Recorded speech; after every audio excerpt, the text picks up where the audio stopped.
Restaurant style મસાલા સેવ બનાવવા માટે એક તળામાં આપણે 1/4 કપ જેટલું તેલ લેવાનું છે.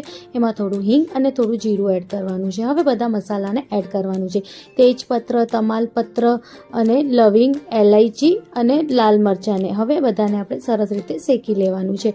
હવે આપણે 4 મીડિયમ સાઇઝના કાંદાને એમાં એડ કરવાનું છે અને થોડીક વાર શેકી લેવાનું છે. શેકાઈ જાય એટલે આદુ લસણ મરચાંની પેસ્ટ એમાં એડ કરવાની છે. હવે બધા મસાલાને એમાં એડ કરવાનું છે. લાલ મિર્ચ પાવડર, હલ્દી પાવડર, ધનિયા પાવડર. હવે એને થોડીક વાર શેકાવા દેવાનું. હવે 2 ટામેટાને કદુકસ કરીને એને એડ કરવાનું અને થોડીક વાર માટે એને લીડ લગાવીને શેકાવા દેવાનું. જ્યારે એમાંથી તેલ છૂટું થાય એટલે શાક મોસ્ટલી આપણું રેડી થઈ ગયું છે. હવે એમાં આપણે સ્વાદ મુજબ મીઠું એડ કરવાનું છે. હવે એમાં અડધો ગ્લાસ જેટલું આપણે પાણી એડ કરવાનું અને થોડીક વાર માટે ઉકળવા દેવાનું. જ્યારે સરસ રીતે ઉકળી જાય પછી એમાં કસૂરી મેથી અને ગરમ મસાલો એડ કરી રતલામી સેવ એની અંદર નાખીને આપણે એને સર્વ કરવાનું. રેસીપી ગમે તો લાઈક